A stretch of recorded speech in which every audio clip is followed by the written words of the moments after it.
Nuwun pun to. Bagong piye? Nun sewu amang pinarak wingking sekedap kemawon. Ana apa nom penting nih, penting tinimbang sampean kok geton lho. Mriki. Ana apa Bagong? Sampean lak padhang pikire. Iya. Merga Ngendikane bapakmu Kyai Semar kok mujudaken bab ing dados bencana tumrape desa kula menika mboten ning menggawe Semar menika malah kanugrahan. Menika mujudaken kanugrahan sebab menapa?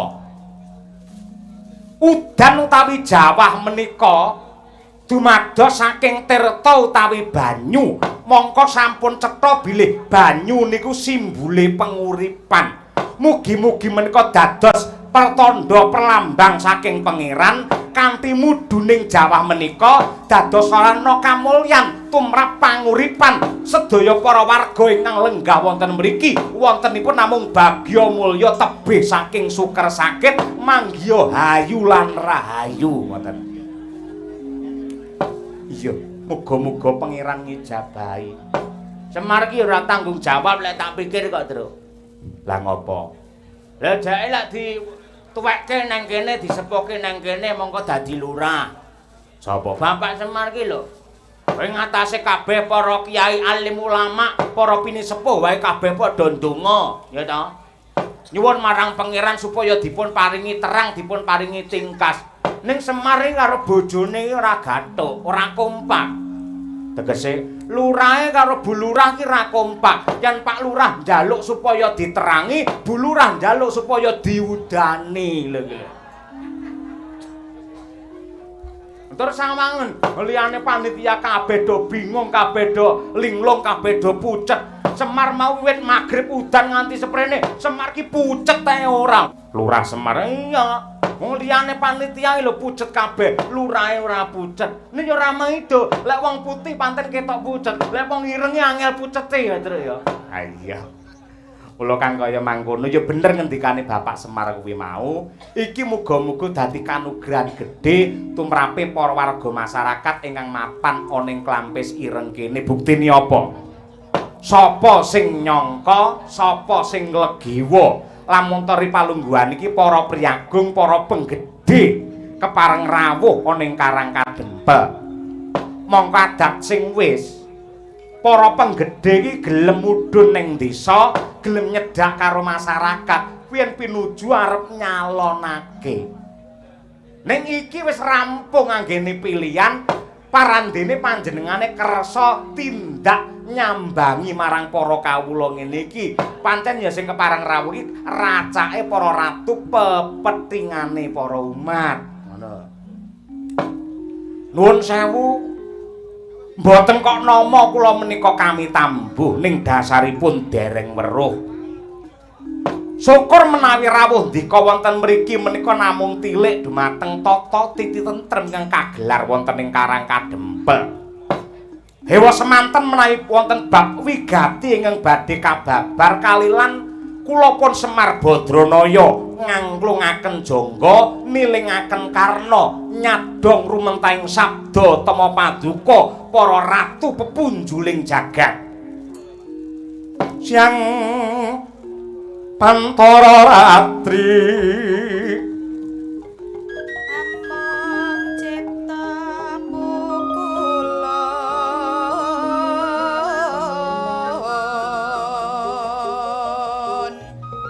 oh ingkang cundha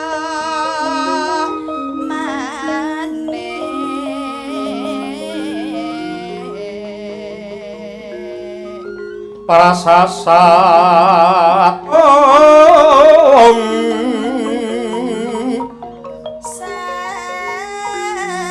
sasat sampun prati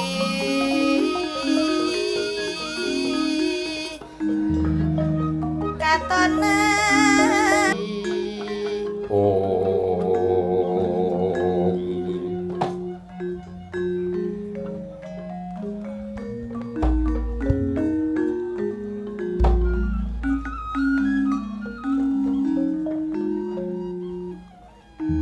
Rama Dewa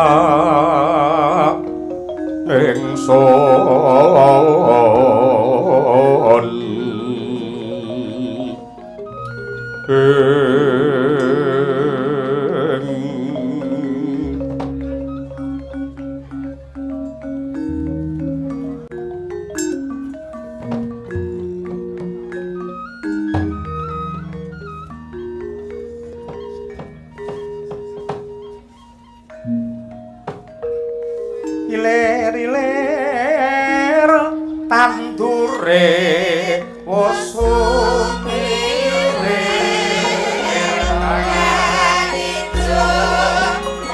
Kyai Semar Badranaya apa to darunane ripalungguhan iki aku andherekake Koko Prabu Ndarawati, Koko Prabu Mandura, sumrambayang nganti kadangku Werkudara kelawan Arjuna. Yektine ana bab wigati ingkang bakal ndak aturake lan bakal ndak sunake prisa.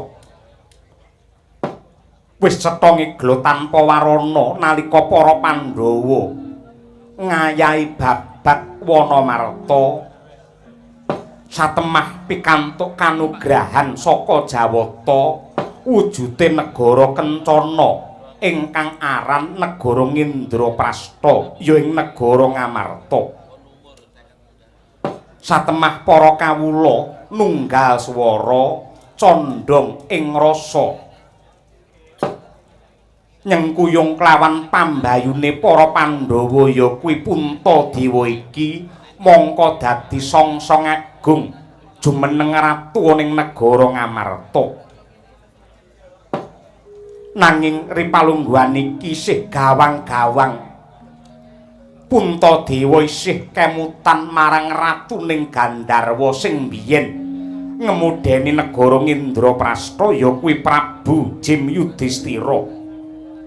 Nalika panjenengake masrahake marang negara Mbatana Kawarsa, panjenengane mbiyen paring dawuh supaya para Pandhawa ngunjukake rasa syukur marang purbane Hyang Agung kanthi nganakake sesaji agung utawa sesaji suci ingkang sinebut sesaji Rajasuya. Yektine Puntadewa wis nyuwun dawuh kelawan Koko Prabu Mandura lan Koko Prabu Ndarawati nanging gandeng iki magepokan kelawan budaya magepokan kalan bab ingkang luhur. Kejaba Pandhawa kudu nyuwun pangestu marang Kyai Semar angka loro uga bakal nganakake syukuran kanthi anggelar sesaji Rajasuya. Mungguhe Kyai Semar kepiye mara gage paringa dawuh Kyai. Ha inggih. Inggih sinuwun inggih. Yektosipun kula condhong sarta rumajang kaliyan pangandikanipun Sang Prabu Jim Yudhistira rumuhun ingkang paring dawuh dumateng ndika supados para Pandhawa ngawontenaken sesaji Rajasuya ingkang intisarinipun ngunjukaken raos syukur dumateng purbane Hyang Agung karana para warga Ngamarta sampun pikantuk kanikmatan kanugrahan saking pangeran wujudipun bumi ingkang ripalungguhan samangke dados hak wewenangipun para Pandhawa sumrambahe para kawula ing kukuban Ngamarta. Kula cocok, kula nyengkuyung. Menapa to sebabipun kok kula nyengkuyung? Merga ingkang mangtindakaken niki mangke syukur. Syukur menika rasa panuwune kawula dumateng Gusti ingkang nyipta jagat. Mongko pangeran sampun paring dawuh lumantar Weda Suci, sok sapa menungsa sing gelem nyukuri kanikmatane pangeran yekti bakal ditambah ing reh nikmate. Kosok baline sapa menungsa sing ora gelem nyukuri kanikmatane Gusti yekti bakal nampa siksa ingkang banget perih. Nah, paugeranipun menika sinuwun, paugeranipun menika. Lah, menawi magepokan kaliyan sesaji. Nah, Sesaji menika sanes agama nanging budaya. Lah niki jenengan kedah pilah, sampean kudu ngerti sampun ning aplike kudu mlaku bebarengan. Ngoten niku. Yen agama niku pranatan saking Gusti ingkang tinulis wonten ing Weda Suci minangka tuntunane kajiwan supaya menungsa pinaringan tentrem lahir batin lan ugi keslametan donya prapting akhir dene budaya niku angen-angen ingkang ambabar marang kaendahan. Lah budaya menika nggih bab ingkang wigati. Pangeran paring wujudipun akal dumateng para menungsa supaya akale niku kena dingge ngulir budi mulur nalar miwir pikir. Yen akale niki mlaku tartamtu menungsa menika nggih gadah pamanggih, gadah pangreka kangge kebecikan satemah lairipun budaya kala wau. Yen agama niku magepokan kalian panembahe kawula kalian Gusti, ning lamun ta budaya niku wonten sambung rapetipun kalian tata krama lan ugi udanegara. Agama niku magepokan kalian panembah, ewadene budaya niku magepokan kalian tata krama. Gitu. Bocah liwat ning ngarepe wong gerang, kenapa kok kudu nuwun sewu? Niku lak nggih saking dayane budaya tata krama kala wau. Bocah enom ngajeni karo wong tuwa, basa krama karo wong tuwa. Niku dudu agama ning niku budaya. Mula ing antarane agama karo budaya niku kudu mlaku bebarengan tanpa benten kaya tumbu sing entuk tutupipun. Wong niku yen pengen slamet donya prapting akhir, serawunge ya nggunakake budaya, ning uga serawung karo pengiran nggunakake agama. Dadi loro-lorone niku baku. Lah, magepoke napa to? Sajen niku penyajian. Penyajian niku napa? Unjuk rasa. Unjuk rasane sinten? Unjuk rasane menungsa kalian Gusti ingkang gelar jagat. Ingkang suraosipun sak lebetipun sesaji utawa sajen kala wau para kawula menika ngempalaken asil bumi, pala gumandul, pala kasimpar, pala wija, pala kapendhem lan sak piturutipun lajeng dipun aturaken wonten ngarsanipun Gusti kanthi panyuwunan, kanthi pangucap, duh Gusti menika sedaya kanugrahan peparing saking paduka ingkang murakapi dumateng gesang kula, mila kula ngaturaken panuwun niku maknane sajen. Dadi sajen ki ora nggih nyajeni demit Kyai Semar. Mboten enten critane demit kok mangan gedang niku mboten enten. Mboten enten critane. Sing doyan gedang nggih menungsane niku, ngoten niku. Mboten enten critane kok sing jenenge demit niku doyan ingkung niku mboten enten. Mergo ingkung niku sing seneng ya peniti-peniti niku, ngoten lho. Saya yen pas ruwatan ngoten niku, wong ruwatane niku rung rampung. Enek pitike nang niku piyak-piyak parandene sikile pitik niku ditaleni nganggo rafia didadung kalau sikile peniti apa enten ngono jajale. Pamrih napa men pitik kala wau mboten dipek karo wong liya, sikile pitik didadung karo sikile sing bakal ngepek pitik niku. Ngoten niku enten. Riyen enten tukang san mulih nggawa wujudipun napa niku jenenge ndok diadahi disaki teng ndodho. Kula ngerti lek niku ndok sik entah lajeng kula rangkul. Ya Allah, glondor ndoke pecah akhire. Monggo klambine putih, akhire kuning kabeh. Napa-napa tiyang wilujengan lak padha kali slametan. Wong slametan niku intine lak nyuwun slamet. Wong wilujengan niku intine nyuwun wilujeng. Le nyuwun marang sapa? Tetep bali marang Gusti ingkang gelar jagat. Mila wonten wujudipun tumpeng. Menika lak mujudaken menawi tumpeng menika lak menti lincip munggah. Sing diesti mung siji, nenggih Gusti ingkang Maha Suci, Gusti ingkang Maha Kuwasa, ingkang paring kanikmatan dumateng sedaya para titah. Wonten wujudipun buceng. Buceng niku nggih enten maknane. Ngerti kok? Ngerti. Buceng iki tegese nyebuta sing kenceng. Aja nyebut karo sapa-sapa, nyebuta karo Gusti ingkang nyipta jagat. Yen ana tembung buceng tumes kaya werdine piye? Ngerti no. Apa? Buceng tumes sih mlebune kenceng metune lemes. Sik yaine lambimu elek ngono lho. Kowe sik yaine kene iki daerah pondok ora. Lho, aku mbiyen lairku ya ning pondok lho, Tru. Weh, pondok pesantren. Pondok bersalin. Mbimu ora. Lah ngono kuwi dadi ya bener sing dikandhake Semar ki bener. Antarane budaya karo agama kudu nyawiji ya.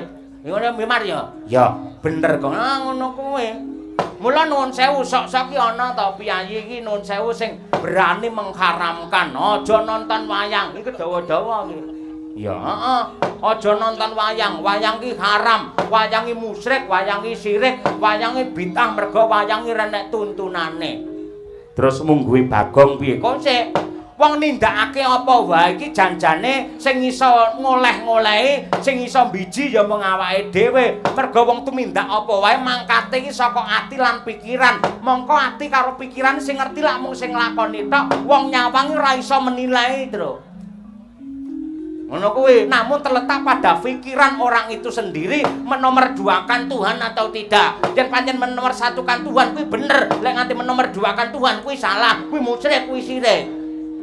Dadi kabeh Kari niate nonton wayang ya kari niate. Apa-apa kari niate. Wong ibadah, wong salat ki lek niate kanggo manembah karo Gusti ikhlas lahir batin, iki ku ya entuk ganjaran. Ning nadyanto salat lek niate kleru, butuhe arep nggih pamer karo maratuwa. Maratuwaku rene aku tak salat. Lek niate entuk golek pangalembono ngono kuwi, salate ora bakal ana tanjane apa-apa. Padha karo wong munggah kaji, lek niate nyempurnake rukun Islam, kuwi ya apik, kuwi becik. Lek niate kleru nggih pamer karo tangga. Iki lho wong mampu, iki lho wong sugih, iki lho wong alim. Lek niate pamer ngono kuwi, kajine ra entuk apa-apa, mung kelangan dhuwit karo awake kesel. Nggih napa mboten? Lho ngono kuwi. Dadi kabeh karo niate, padha karo nonton wayang niate piye? Lek nonton wayange nggatekke cerita, nggatekke lakon, nggatekne wejangan, insyaallah ora ana harame. Sing marai haram nonton wayang niate kleru, ora nggatekne lakon, butuhe mentelengi sinden lho. Ngono kuwi. oh ngono Heeh. upamane ana sing mirsani nyawang sinden apa dosa Yen dibarengi karo rasa syukur ya ora dosa, Tru. Ya Allah, sinden-sinden tek ayu-ayu kaya ngono. Cantik-cantik putih-putih kaya ngono dasare nganggo bayak rupane ijo. Sing putih ketok resik, ning sing ireng kok malah kaya madu mangsa. Ngono kuwi. Ngono kuwi, upamane ngono kuwi dibarengi karo rasa syukur. nyawang wong ayu ora apa-apa Ora apa-apa anggere ora reget batine. Mergo survei membuktikan wong lanang wis to, ora Karanganyar, ora Solo, ora Ponorogo, ora Njaten, ora Jetis, ora Sawangan, ora apa wae siji nyawang tetanduran sing ijo royo-royo, wong lanang ora bakal waleh. Angka loro nyawang banyu bening sing mudhun saka tebing, wong lanang ora ana bosene mergo ning mripat adem. Angka telu nyawang wong wedok ayu. Ewadene ana penonton sing nyawang wong wedok ayu tek ora tertarik, kuwi wajib diperesakne terus kuwi. oh ngono Ngono kuwi mergo ki manusiawi kaya ngono kuwi. wis tak nutukake anggenku matur ya nuwun sewu sinuwun kula condong kula remaja mang bacutake anggenipun ngawontenaken sesaji Raja Suya. Sesaji Raja Suya niku sesaji agung nggih. Sesaji agung ingkang niki mangke mboten namung murakapi tumrape Ratu Punggawa lan para kawula ngamarta ning saged malimbar dumateng jagat saisinipun upaminipun wonten ratu-ratu sanesipun ingkang nderek nguyung-nguyung anyeng kuyung. Dene syaratipun sesaji wonten pinten lan napa kemawon ingkang prisa ingkang ngraka Indrawati menika. Pramara rek mangoswamya ngambrang kadhe karunaning kasose aneng marga mamalatkum prisang kanta asrat maja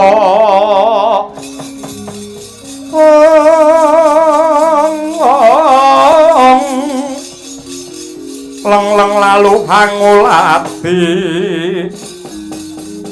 Surya mangrang sang wayah kumyo samara wayan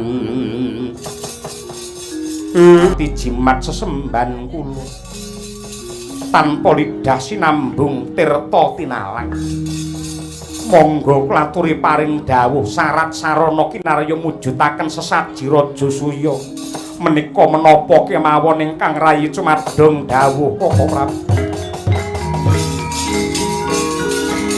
Sampala narpa Kresna kantulus anyakra ring Resiwara daknawi kutha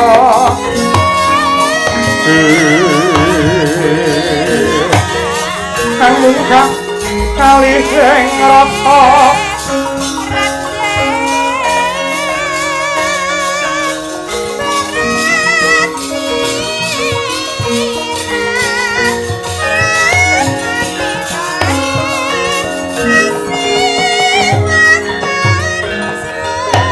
Kamlun Yayi Prabu Puntadewa sumrambahipun sedaya ingkang kepareng lenggah wonten ing pendopo kelurahan Karangkadempel mriki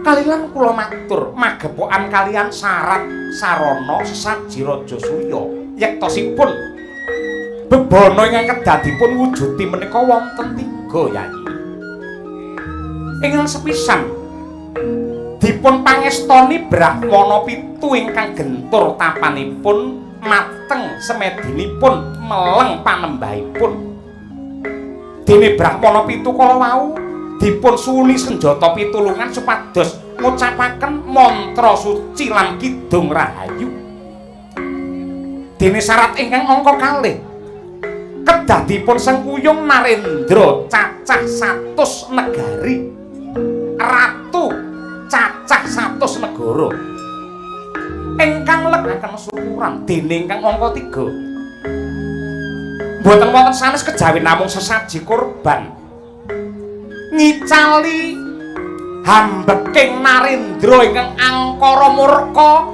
kinarya jangkeping sesaji raja suya Yayi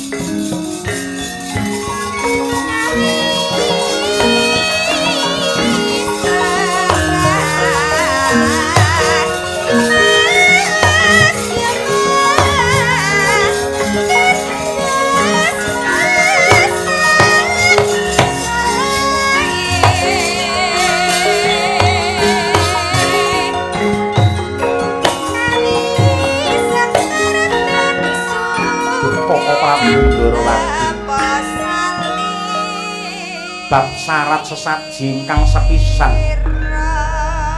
kedah dipun pangestoni Brahmana pitu kula condong angka kalih dipun sekseni Narendra 100 kula ugi rumaja nanging jenggirat raosing manah kula saksampunipun kula mirengaken syarat ingkang angka 3 sesaji raja suya kedah nyirnakaken Narendra ingkang hambek angkara murka Koko Prabu menawi syaratipun kedah kados mekaten kula batalaken kemawon anggen kula badhe ngawontenaken syukuran lho mangke riye sedaya para pepundhen sedaya para pinisepuh sampun paring pangestu lan nyengkuyung dumateng para Pandhawa anggenipun ngawontenaken sesaji ing menapa kok samangke badhe dipun batalaken Yayi Puntadewa nyuwun pangapunten Koko Prabu Baladewa kula mboten purun lan kula mboten pengin ngraosaken kamulyan lan kanikmatan kanthi ancik run anggen kula ngawontenaken syukuran menika ngurbanaken nyawanipun tiyang sanes kula tak nderek matur bab menika sampun ngantos dipun tampi mentah kemawon sinuwun Puntadewa ning kedah dipun glejah wonten saklebeting manah nggih maknanipun nyirnakaken Narendra ingkang hambek angkara murka niku boten kudu kok Pandhawa niku mateni kalih ratu kala wau boten ngaten ning ingkang dipun sirnakaken menika hambekipun utawi bebudenipun ingkang ngumbar dumateng kamurkan. Lah niki kedadipun dipun cethakaken, ingkang dipun sirnakaken, ingkang dipun sirep menika mboten kok menungsanipun lajeng dipun pejahi niku mboten, ning ingkang dipun sirep, ingkang dipun kendhaleni tumindakipun ingkang awon kanthi cara Pandhawa ngelikaken ratu kala wau supados enget dumateng Purwa Duksina. Mboten kudu sampeyan mateni kalih ratu, ampun nganti sesaji sing suci niki manglepeti kalih getihé ratu kala wau sinuwun.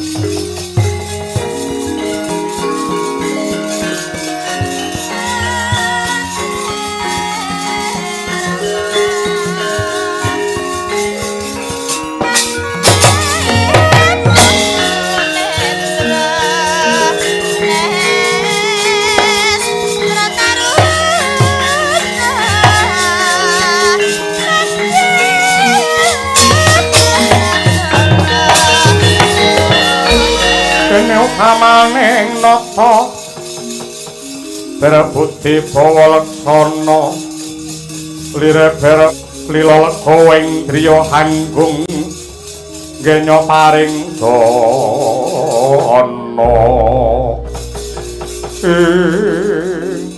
Kyai Semar kaya lumaku wanci pangklong kepapak obor sewu. Sakwise aku mirengake apa kang dadi tuturmu ingkang cetha kebak kawicaksanan. Yen pancen kaya mangkono ripalungguhan iki, Pandhawa wis ora mangu-mangu, para Pandhawa wis ora melang-melang. Aku nyuwun pangestune Kyai Semar. Adeg-adegku wis jejet, tekadku wis kenceng lan gembleng. Pandhawa tetep bakal nganakake sesaji Raja Surya.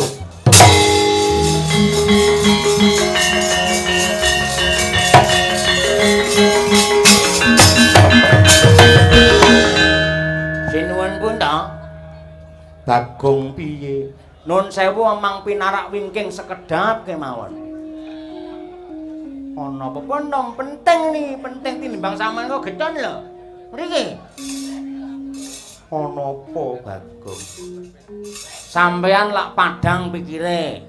Iya, merga ngendikane bapakmu Kyai Semar. Nah, apa ora ana tanda-tanda pengin matur nuwun karo Bapak Semar ngono? Yen ngono aku tak ngaturake panuwun. Aja omong tok. Ratu tedhak marang desa ngene mosok ora nggawa apa-apa lho sampean. Kebangetan sampean ora kulak pawarta adol pangrungu lamun to bapak dina iki ya syukuran. Syukuran apa? Lho, nyukuri kanikmatan saka Gusti. Tasakuran sing ditindakake ana dening wong sak desa kene, nenggih syukuran PTSL. Lho, apa kuwi? PTSL. Lah ya kuwi apa? PTSL iki kepanjangane ya digadekne. Anu langsung ngono lho, mboten ngangge digadekke kok. Kucluk apa piye? Njur nang anake napa-napa ket esuk mau wis gerak jalan. Terus ngenekke senam, reog. Bengine sik wayangan, tur panitia mesake merga wayangan sore udan terus. Sampeyan iki lho mbiyen iso dadi ratu iki sing ndukung bapak. Mosok ora pengen bantu bapak nggih syukuran kurang akeh, nggih ngragati dalange kurang separo. Njur apa aku iki pekewuh yen nganti tak aturake marang Kyai Semar pribadi ya yen panjenengane kersa nampa, yen nganti ora ya piye.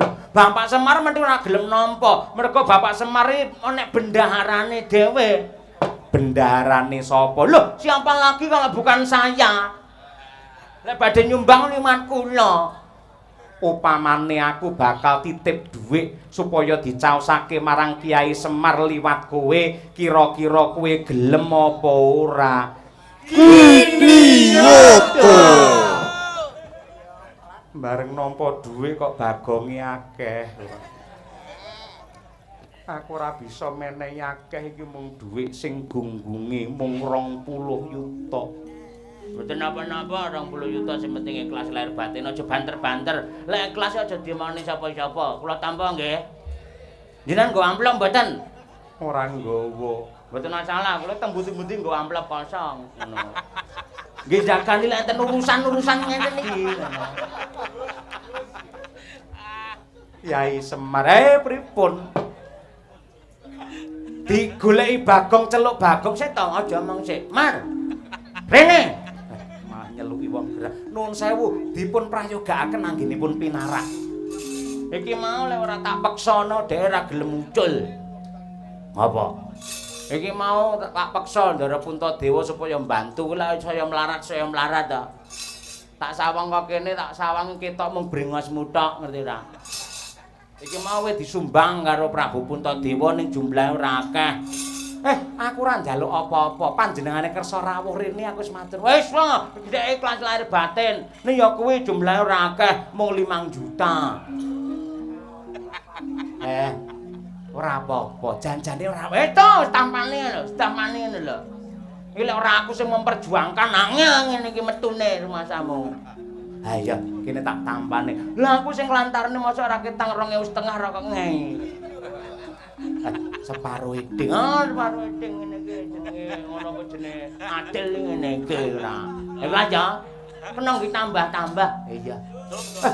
Sinuwun Puntadewa kok dadak repot-repot niku napa? Jenengan sampun rawuh kalian para punden mriki. Kula marem kula pun kliwat ukur. Kok dadak maring ngaken wujudipun arta utawi dhuwit ingkang jumlahipun masalah ngene lho, Mar.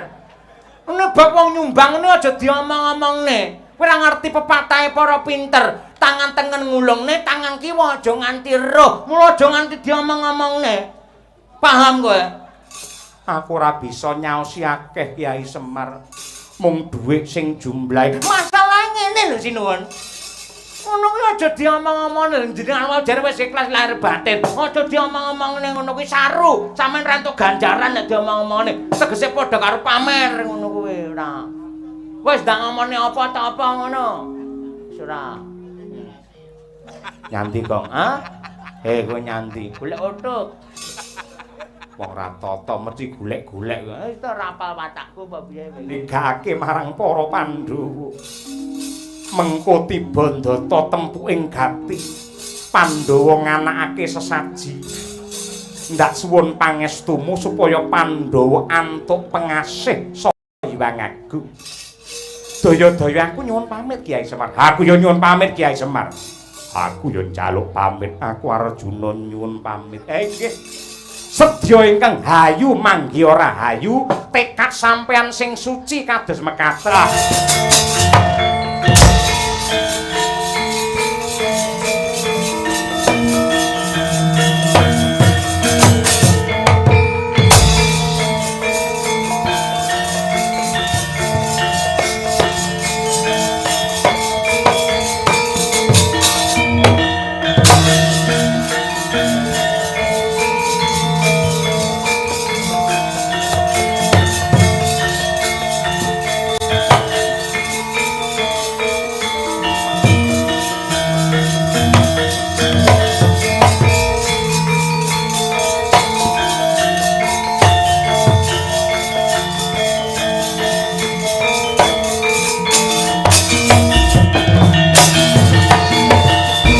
Prabala kang puminga kacampuh samya ngedali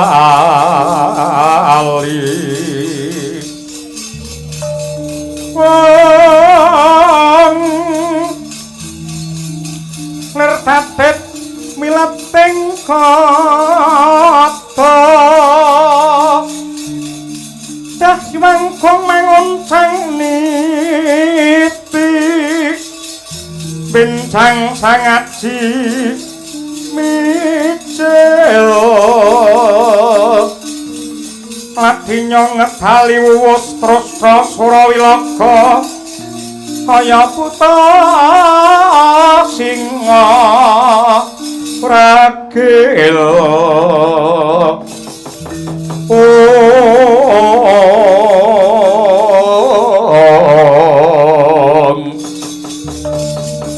pasti jonggo dendanya mangambak boyo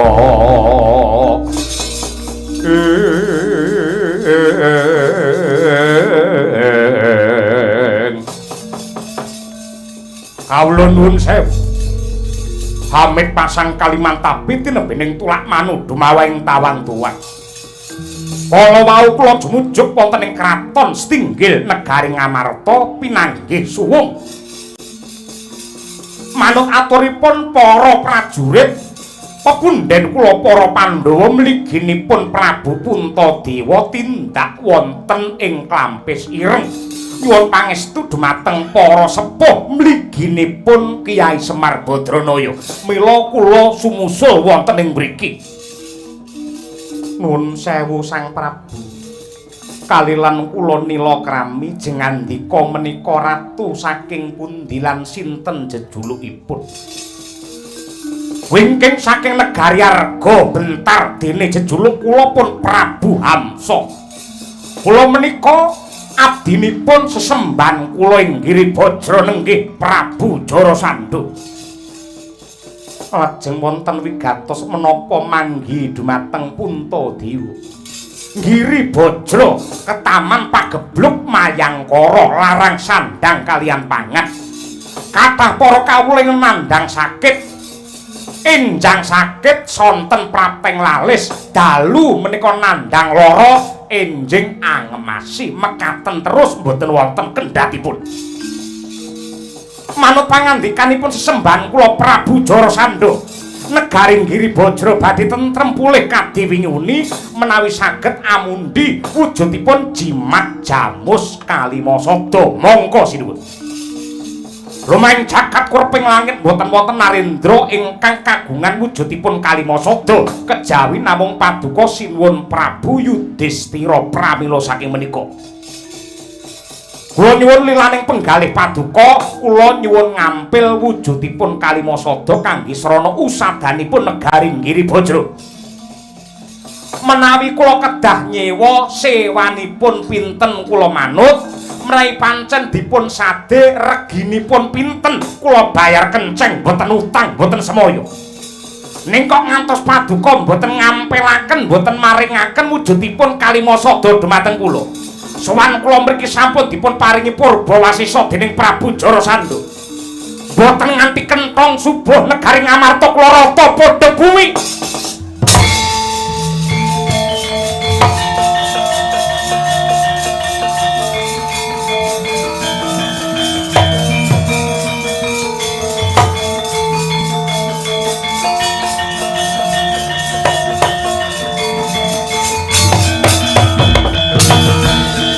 Songon tatler kinatap sukaya sinepe cocok pang mawing ngawengis netra kocang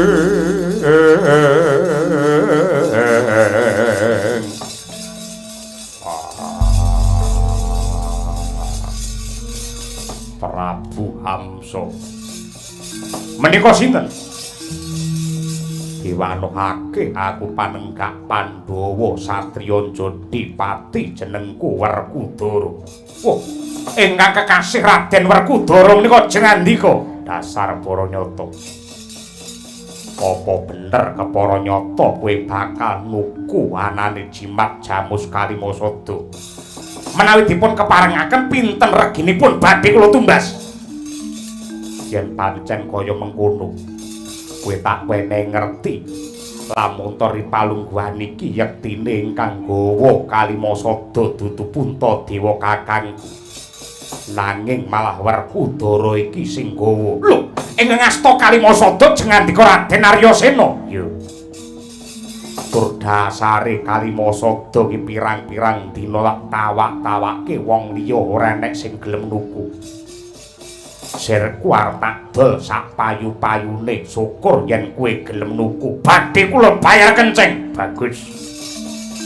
Yen pancen bakal kok tuku, aku mung bakal njaluk paseksen enten ana tapa wates negara Ngamarta. Ewadene paseksene lumpukna wadya balamu sing atos balunge ulet kulite. Komplit sak gamane pisan. Kangge menapa? Kanggo paseksen anggenku bakal maringake Kalimasada marang kowe. ing atasipun maringaken Kalimasada ing menapa kula kedah nyagaken wadyabala lan komplit sagamanipun. Sing baku kowe manuta. Kake kowe mingkata. Yen kowe gelem nglumpukake wadyabalamu sing sekti mandraguna, mengko Kalimasada wenehake marang kowe.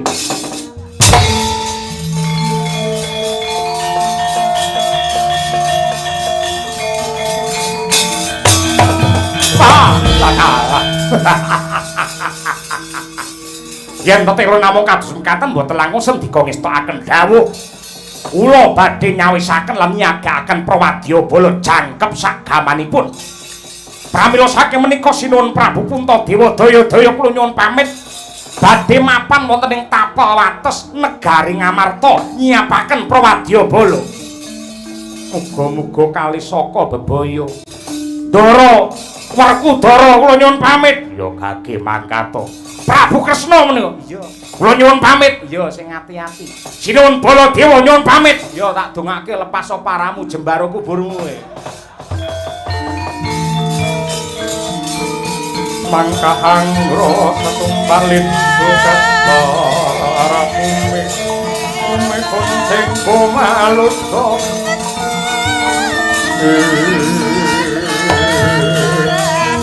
Mau sopung katok kumuk kalane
kuning angin gugur agraning arga kura kurnitora kakiri-kiri ora bumi prakempita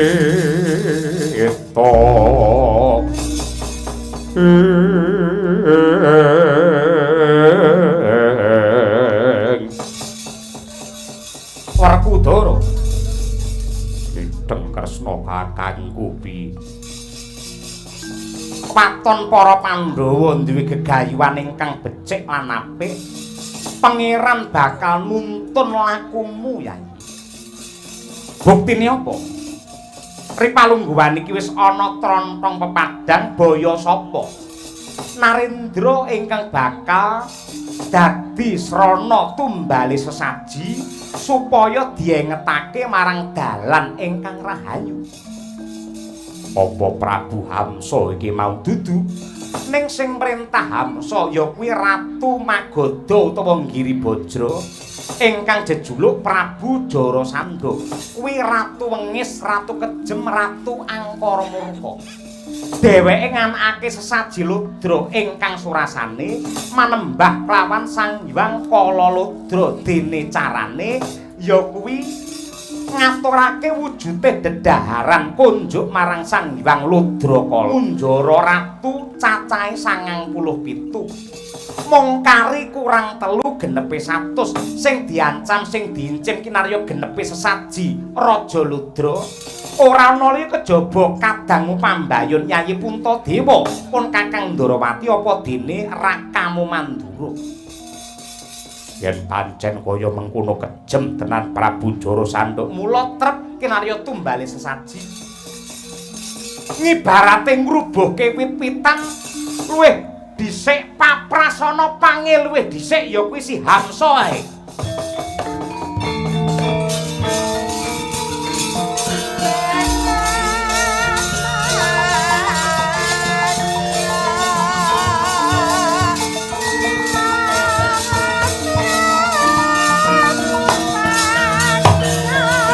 Mawang mangkon kumpul Matang kepikan sayang bangkong